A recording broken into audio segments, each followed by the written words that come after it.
आइए जानते हैं गायत्री मंत्र के महत्व को। इस मंत्र को शक्तिशाली मंत्र क्यों कहा जाता है? गायत्री मंत्र हिंदू धर्म का एक प्रमुख और अत्यधिक पवित्र मंत्र है। यह वेदों में वर्णित है और ऋग्वेद के तीसरे मंडल में पाया जाता है। गायत्री मंत्र को सावित्री मंत्र के नाम से भी जाना जाता है, क्योंकि इसे सूर्य देवता सविता को समर्पित किया गया है। इस मंत्र का अर्थ है, हे प्रभु, आप जीवन के स्रोत हैं, पापों का नाश करने वाले हैं और सुख संपत्ति के दाता हैं। हमारी बुद्धि को सही मार्ग पर चलने के लिए प्रेरित करें। गायत्री मंत्र का नियमित जाप करने से मानसिक शांति मिलती है और तनाव, चिंता और अवसाद जैसी समस्याओं से मुक्ति दिलाने में सहायक होता है। नियमित रूप से इस मंत्र का जाप करने से एकाग्रता और स्मरण शक्ति में वृद्धि होती है, जिससे व्यक्ति का मानसिक स्वास्थ्य बेहतर होता है। गायत्री मंत्र आत्मा की शुद्धि और आंतरिक शक्ति को जागृत करता है। यह नकारात्मक विचारों को समाप्त कर सकारात्मक ऊर्जा का संचार करता है, जिससे जीवन में खुशहाली और संतुलन आता है। इस मंत्र का जाप शरीर की रोग प्रतिरोधक क्षमता को भी बढ़ाता है, जिससे व्यक्ति शारीरिक रूप से भी स्वस्थ रहता है। आध्यात्मिक दृष्टि से गायत्री मंत्र आत्मज्ञान और ईश्वर से जुड़ाव की दिशा में मार्ग प्रशस्त करता है, जिससे व्यक्ति को जीवन में सही दिशा और उद्देश्य का ज्ञान होता है।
देवस्य धीमहि धियो यो नः प्रचोदयात्।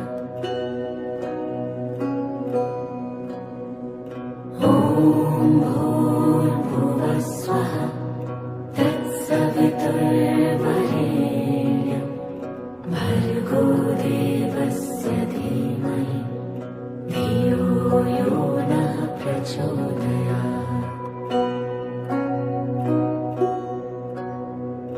ॐ भूर्भुवः स्वः तत्सवितुर्वरेण्यं भर्गो देवस्य धीमहि धियो यो नः प्रचोदयात्।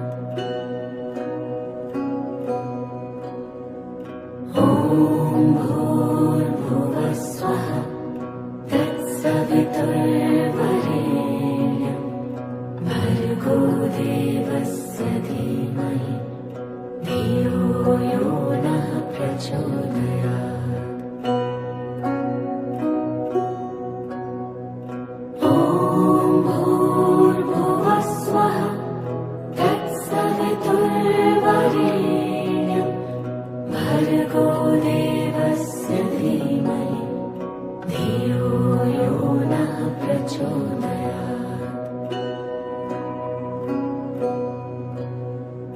ॐ भूर्भुवः स्वः तत्सवितुर्वरेण्यं भर्गो देवस्य धीमहि धियो यो नः प्रचोदयात्।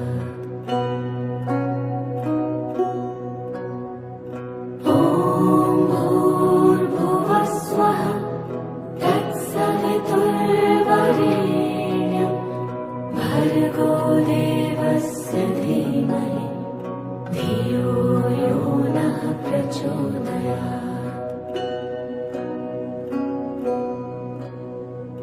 ॐ भूर्भुवः स्वः तत्सवितुर्वरेण्यं भर्गो देवस्य धीमहि धियो यो नः प्रचोदयात्।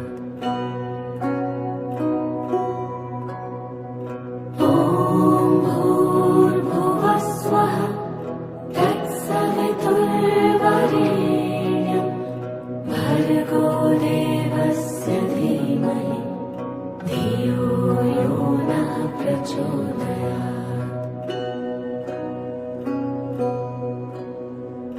ॐ भूर्भुवः स्वः तत्सवितुर्वरेण्यं भर्गो देवस्य धीमहि धियो यो नः प्रचोदयात्।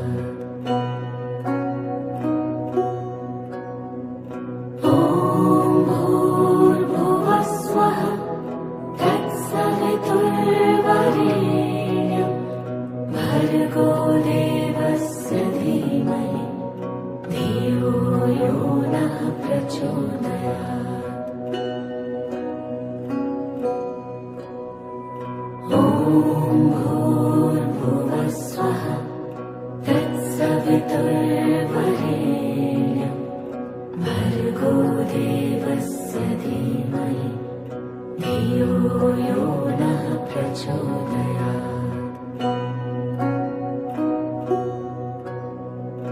ॐ भूर्भुवः स्वः तत्सवितुर्वरेण्यं भर्गो देवस्य धीमहि धियो यो नः प्रचोदयात्।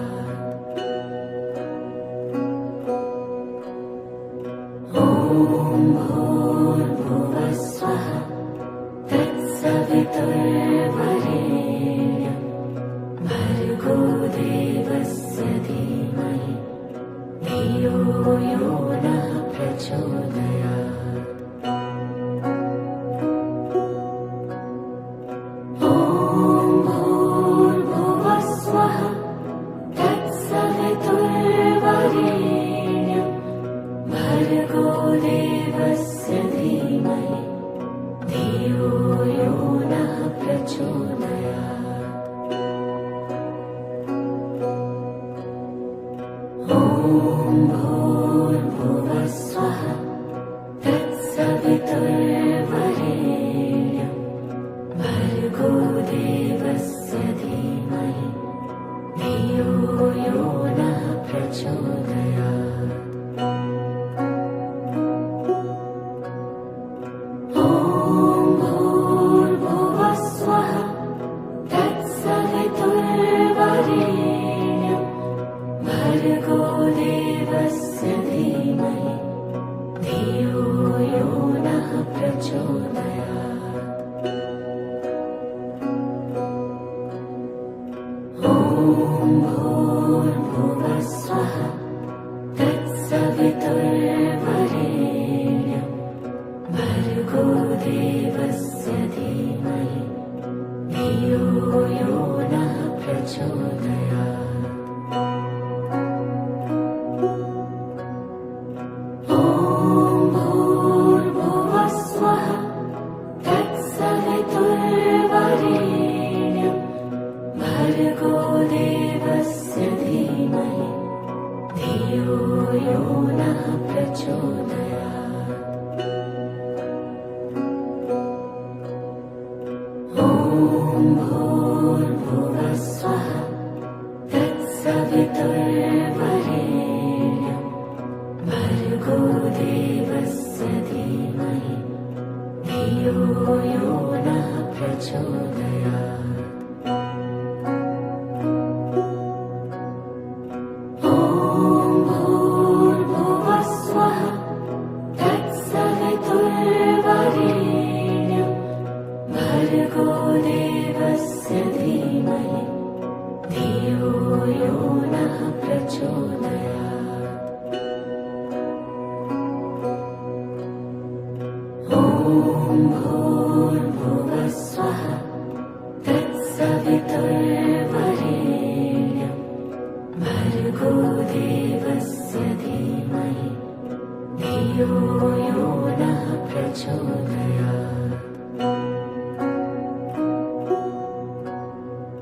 ॐ भूर्भुवस्वः तत्सवितुर्वरेण्यं भर्गो देवस्य धीमहि धियो यो नः प्रचोदयात्। ॐ भूर्भुवस्वः तत्सवितुर्वरेण्यं भर्गो देवस्य धीमहि धियो यो नः प्रचोदयात्।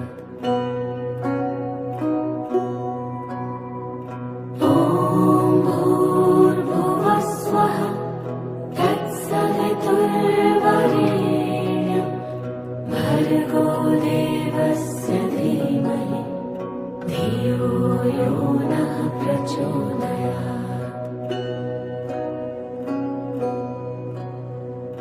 ॐ भूर्भुवस्वः तत्सवितुर्वरेण्यं भर्गो देवस्य धीमहि धियो यो नः प्रचोदयात्। ॐ भूर्भुवस्वः तत्सवितुर्वरेण्यं भर्गो देवस्य धीमहि धियो यो नः प्रचोदयात्। ॐ भूर्भुवस्वः तत्सवितुर्वरेण्यं भर्गो देवस्य धीमहि धियो यो नः प्रचोदयात्।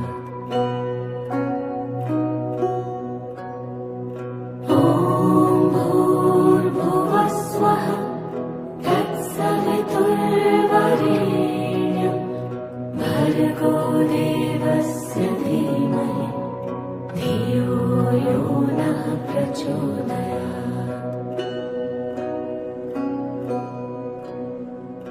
ॐ भूर्भुवस्वः तत्सवितुर्वरेण्यं भर्गो देवस्य धीमहि धियो यो नः प्रचोदयात्।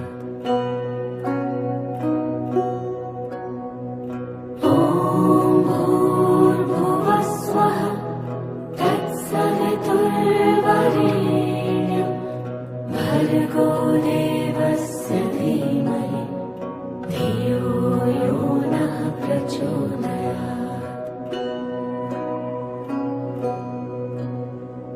ॐ भूर्भुवः स्वः तत्सवितुर्वरेण्यं भर्गो देवस्य धीमहि धियो यो नः प्रचोदयात्।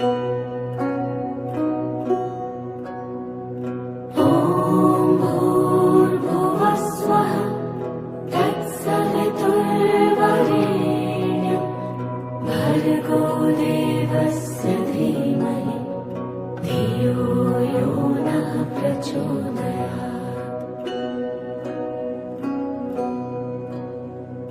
ॐ भूर्भुवः स्वः तत्सवितुर्वरेण्यं भर्गो देवस्य धीमहि धियो यो नः प्रचोदयात्।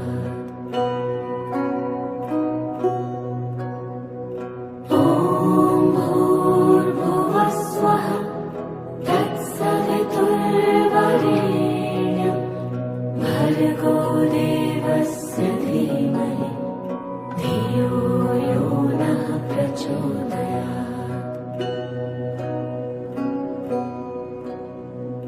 ॐ भूर्भुवः स्वः तत्सवितुर्वरेण्यं भर्गो देवस्य धीमहि धियो यो नः प्रचोदयात्।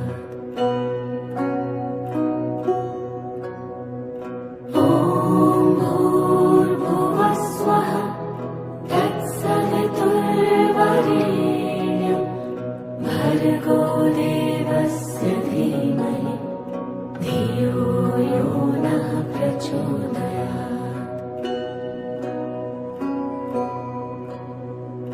ॐ भूर्भुवः स्वः तत्सवितुर्वरेण्यं भर्गो देवस्य धीमहि धियो यो नः प्रचोदयात्।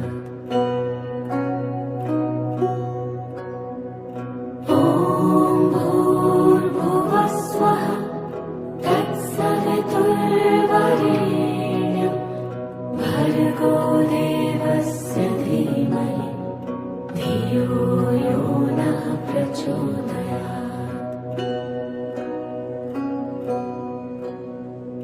ॐ भूर्भुवः स्वः तत्सवितुर्वरेण्यं भर्गो देवस्य धीमहि धियो यो नः प्रचोदयात्। ॐ भूर्भुवः स्वः तत्सवितुर्वरेण्यं भर्गो देवस्य धीमहि धियो यो नः प्रचोदयात्। ॐ भूर्भुवः स्वः तत्सवितुर्वरेण्यं भर्गो देवस्य धीमहि धियो यो नः प्रचोदयात्। ॐ भूर्भुवः स्वः तत्सवितुर्वरेण्यं भर्गो देवस्य धीमहि धियो यो नः प्रचोदयात्।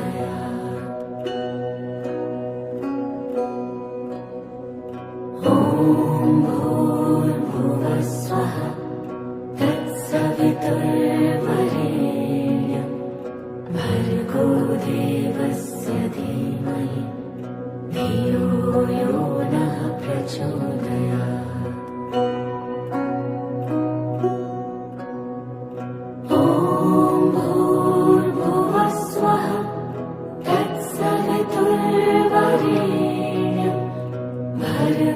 देवस्य धीमहि धियो यो नः प्रचोदयात्।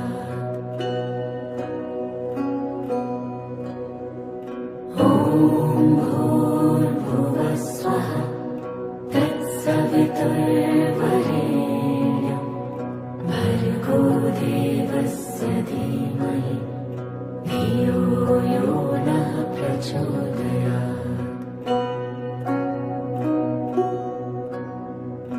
ॐ भूर्भुवः स्वः तत्सवितुर्वरेण्यं भर्गो देवस्य धीमहि धियो यो नः प्रचोदयात्। ॐ भूर्भुवः स्वः तत्सवितुर्वरेण्यं भर्गो देवस्य धीमहि धियो यो नः प्रचोदयात्। ॐ भूर्भुवः स्वः तत्सवितुर्वरेण्यं भर्गो देवस्य धीमहि धियो यो नः प्रचोदयात्। ॐ भूर्भुवः स्वः तत्सवितुर्वरेण्यं भर्गो देवस्य धीमहि धियो यो नः प्रचोदयात्। ॐ भूर्भुवः स्वः तत्सवितुर्वरेण्यं भर्गो देवस्य धीमहि धियो यो नः प्रचोदयात्। ॐ भूर्भुवः स्वः तत्सवितुर्वरेण्यं भर्गो देवस्य धीमहि धियो यो नः प्रचोदयात्।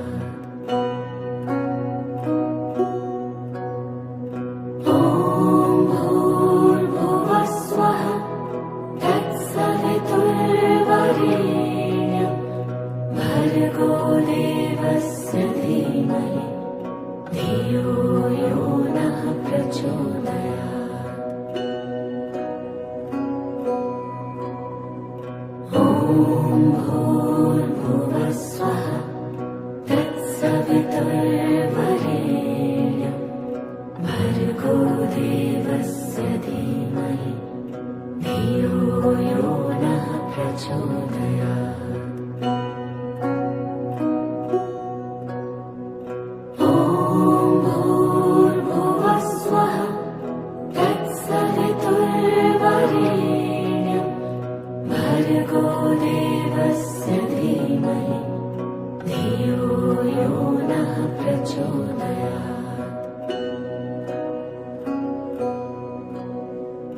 ॐ भूर्भुवः स्वः तत्सवितुर्वरेण्यं भर्गो देवस्य धीमहि धियो यो नः प्रचोदयात्। ॐ भूर्भुवः स्वः तत्सवितुर्वरेण्यं भर्गो देवस्य धीमहि धियो यो नः प्रचोदयात्।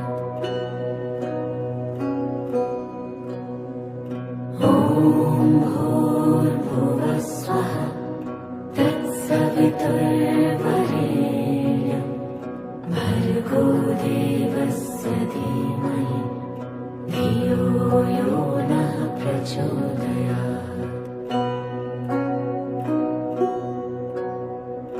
ॐ भूर्भुवः स्वः तत्सवितुर्वरेण्यं भर्गो देवस्य धीमहि धियो यो नः प्रचोदयात्।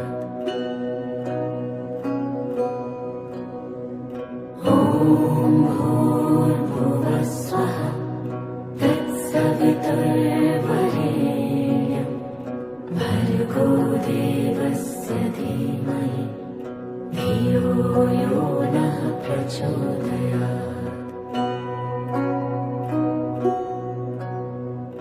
ॐ भूर्भुवः स्वः तत्सवितुर्वरेण्यं भर्गो देवस्य धीमहि धियो यो नः प्रचोदयात्।